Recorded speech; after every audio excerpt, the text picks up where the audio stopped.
last week's episode, our trip to the Highlands was off to a flying start.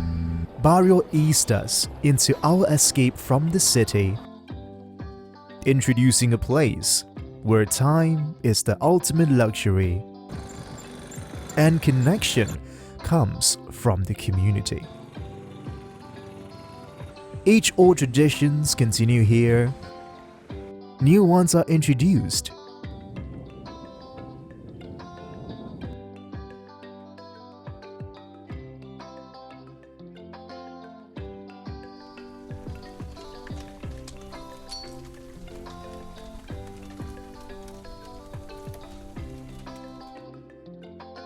And the petrol is still pumped by hand.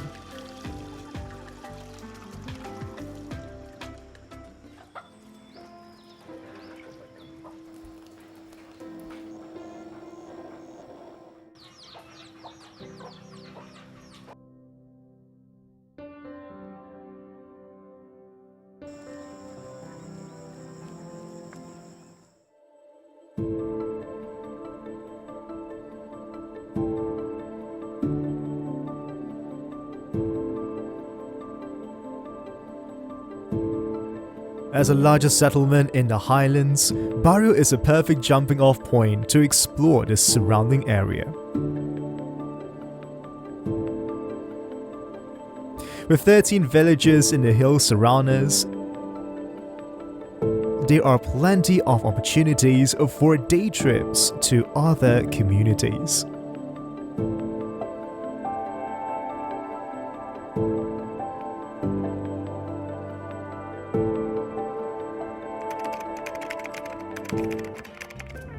Baumor is the closest highland settlement to Bario.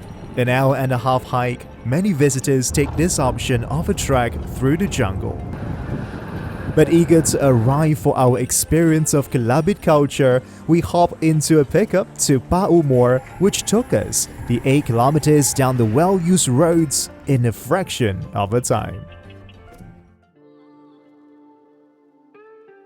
The church has been the glue in Kelabit communities over the last 100 years. In the Highlands, it is the Borneo Evangelical Mission that has the strongest foothold. Established in Australia in 1928, the church's first visit to the Kelabit Highlands took place just before the war in 1939, spreading from one settlement to the next throughout Sabah and Sarawak. The Highlanders Borneo, as it has been known since 1957, has grown into the largest Protestant denomination in Malaysia. It's the cornerstone of the community and a perfect introduction to the people of Baumor. It seems that everyone from the village is in attendance. About 40 Kelabit families live in Baumor, most of them in a longhouse. This is our guide John's own community, so he knows his way around. After our first days in Bario, the communal dwelling somehow feels familiar, with its open fires and cozy sitting arrangements. These people keep their traditions close, in dress, in body adornment, and of course, in cooking. Okay, this is a very traditional Kelabit costume. The necklace that she is wearing now, the yellow color is the Bane Bao Alai. Necklace or Bane is in Kelabit called a necklace. And the other type is Bao Alat Barit. You see black in color but got small design on it. And the headgear that she's wearing is, we call it Peta Bao Rawil. And this is a very valuable kind of property in those days among the Kelabit. If anyone who have one of this headgear or this peta, they consider as a well-respected person or family, peta bao rawil. And all this normally they use during festival, naming ceremony, or any celebration. And it goes together with the dress, sapa arit, we call the shirt and the skirt. It comes in one complete set. And sapa arit goes with the bane bao alai and the bane alat barit and with the peta bao rawir.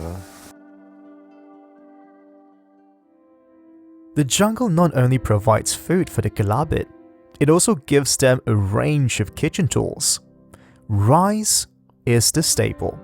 Bario rice, of course, which is nowadays steamed in a pot on the stove. But the Kelabit still commonly wrap their rice in leaves, occasionally to add flavor. But most often to make it portable for a long trek through the jungle. That's simple. Boleh saya coba?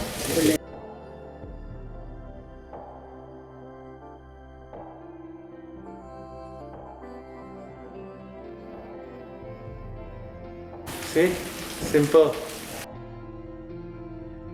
Bario rice is naturally sticky, so it falls easily into the washed leaves. Now the rice can be taken anywhere, to farm or forest, serving as container and plate simultaneously. There is one for each member of the family.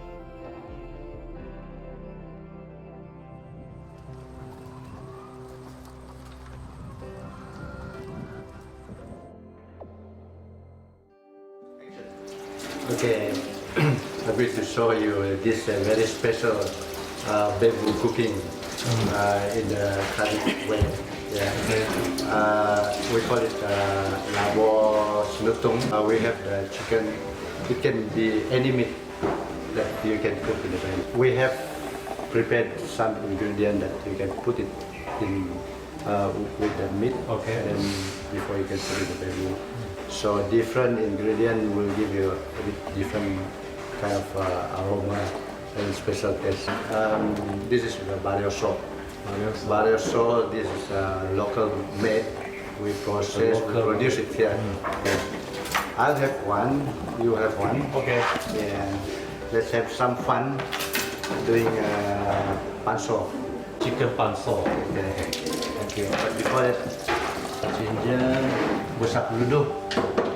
And then we have some onion, garlic, Lemongrass. lemongrass. Oh, you mix it here first. Yes. I thought you just put in masala.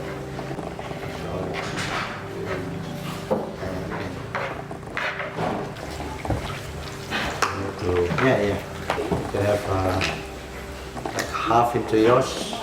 Or just put into Now we can put it in. Okay.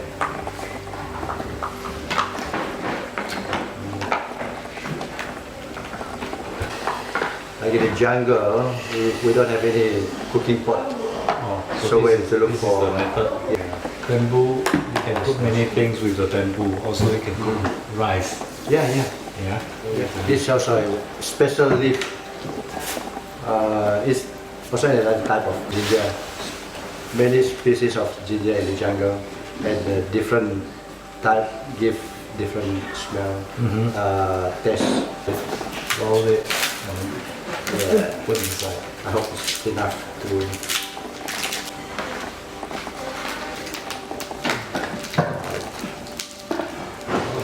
Okay.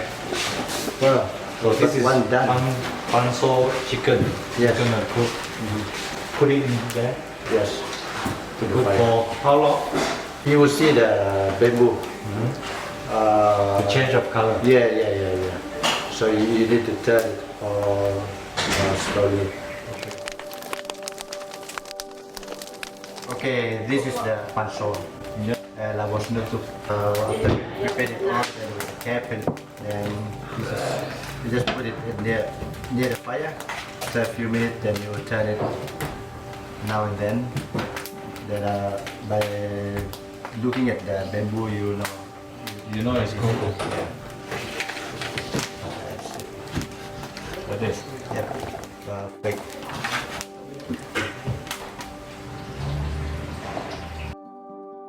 While we wait for the bustle to cook, there is time to enjoy a bit of family life. And of course, to work up an appetite.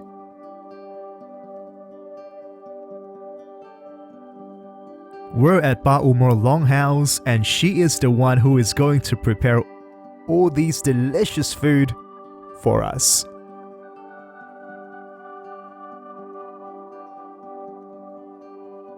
Dish would be Luang Pelian. Yeah, we get this from the river next. Ikan sema, my favorite. Ikan sema. Paku. Yeah, this one is Paku. This one we get next by the bank of a river, meeting from the jungle. And Wak Ulam, I will. I know. In Malay, it would be Pipit. It's a family of this brinjal. And of course, salt. Spoon.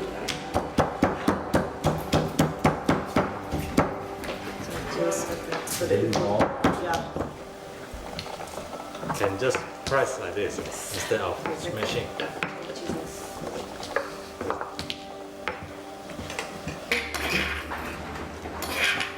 Then maybe a bit more.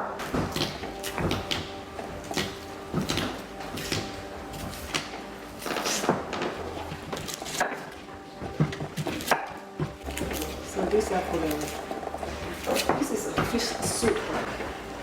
Going to cook it. Sema. Yeah, it's going to have some cooking with this. Actually, this is yellow brinjal, terong iban. Yeah, it's some local some what lapau. And I put a bit of this. This is very sour, a bit sour. So we have kind of local Assam fish. Boil.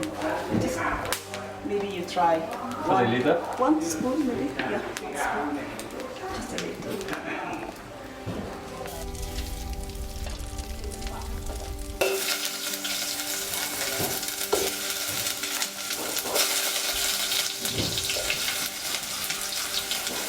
Yeah. Just put off.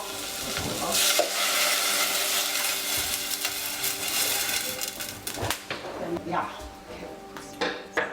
So we boil this until it boils. It's a lot. So we have to.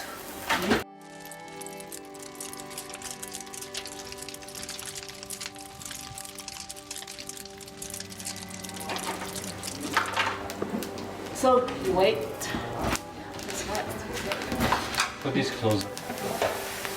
Okay, I think it's boiling now. Yeah. Just pour it in. Yeah.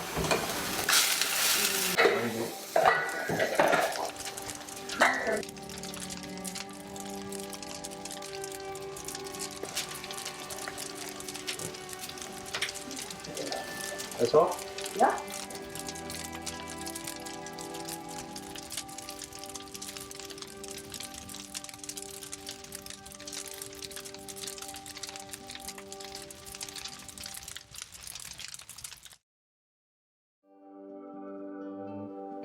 And you see she wearing the earlobe, and when they're young, they will start to have a hole at the ear. They start to wait. Then as the years after years, it become longer, because I think because of the weight of the earring. And this is look beautiful.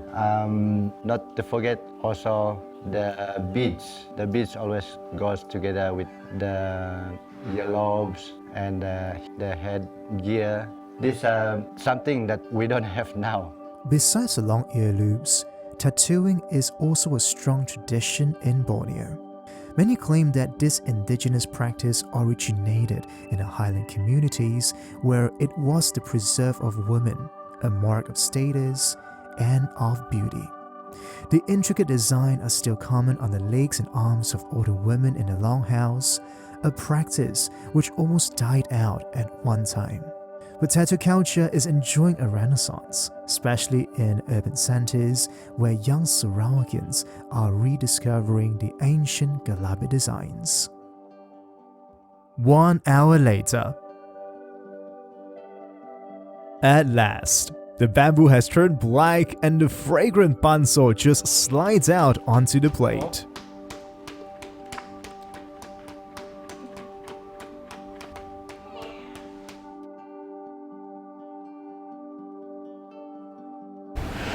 Oh, very nice. It's just oven smell. Okay, let's makan. This is the chicken that we cook in the bamboo just now. Labo senutung. Bamboo chicken. Bamboo chicken. Yes, Ayam, paso. ayam paso. Yes, ayam paso. Okay, well done for that. And this one is the smoked meat. Smoked meat. It can be any kind of meat that you smoke it above the fire, normally like overnight. The soup is from the ikan sema, the local fresh fish that we get from the river. It's one species of fern that you can find it here, but it grows normally along the river. Okay. Everything is ready. Shall we taste? Yes, Try which it. one should we try? I Okay. want to try the Bamboo? bamboo chicken. One piece, yeah, we take it. Okay, this is Nuban Layak. Oh, this is big one. You taste it, you tell me how it tastes. Does it taste like climate cooking or jungle cooking?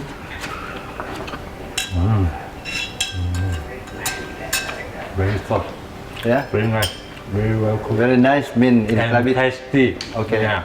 don't mind. Don't mind. Yes, don't Yeah. mind. Don't mind. That's nice. That's good. Yeah. Taste.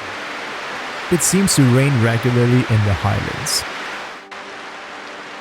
Good for the rice and perfect for another afternoon indoors.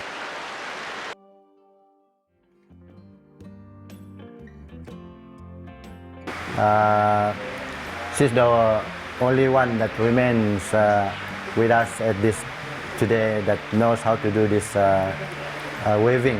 This weaving is very special and very traditional weaving.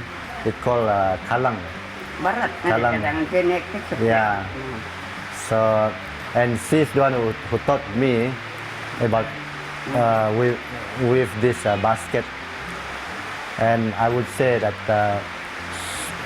I'm the only one maybe that knows to do this today in our generation. Yeah.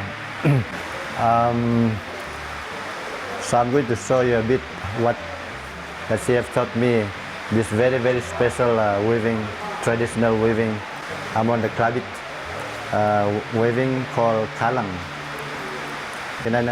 So it goes round and round of the same pattern until you complete like one round, and then the next one.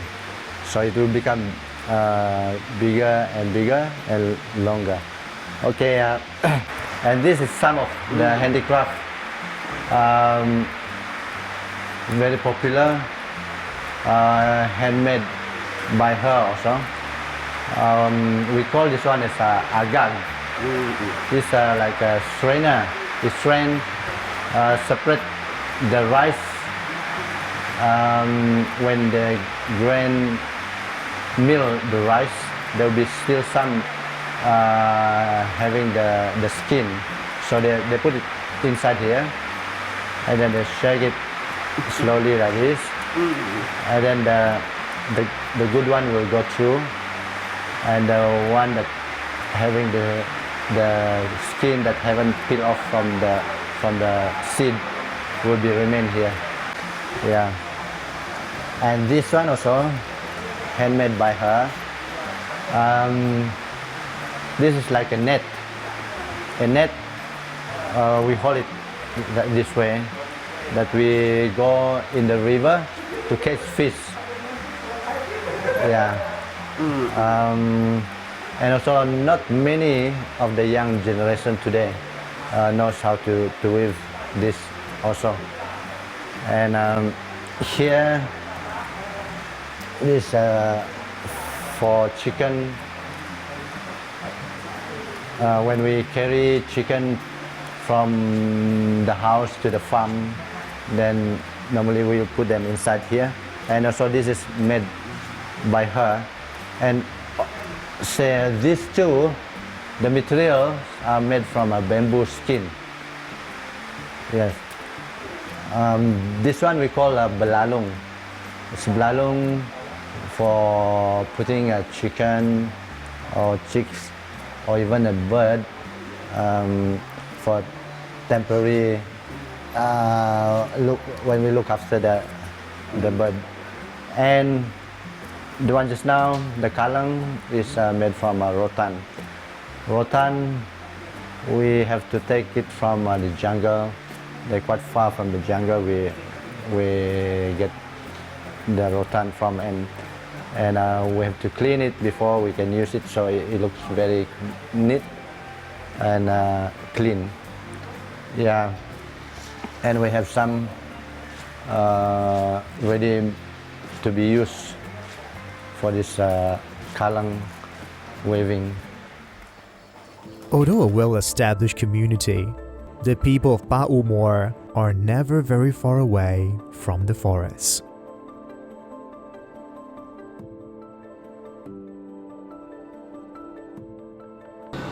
We bid a fond farewell to our host for the day and head back to Bario for one last stop.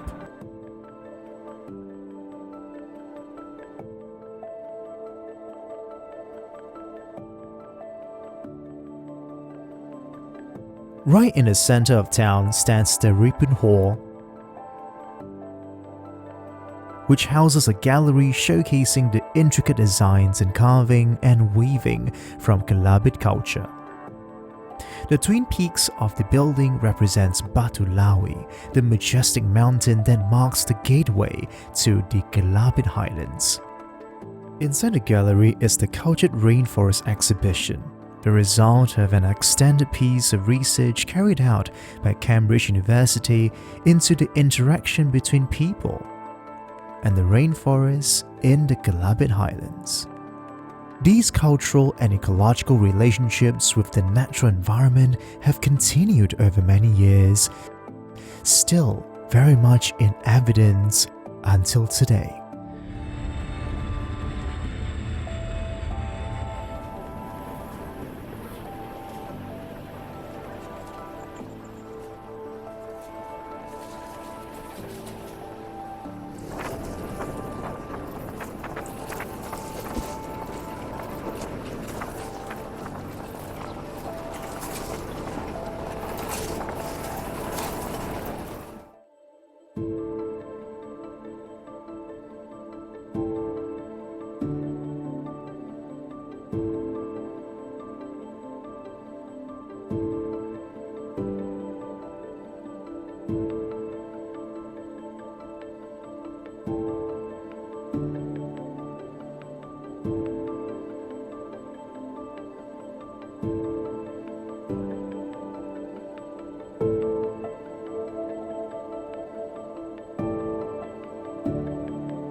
Join me in the next episode where we take a deeper journey into the Highlands and meet more Highlanders.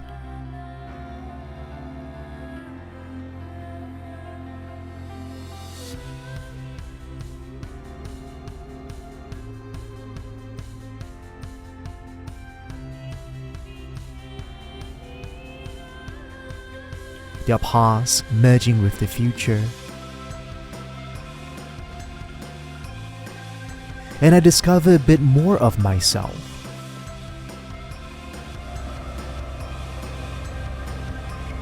And how much the culture means to them, and surprisingly,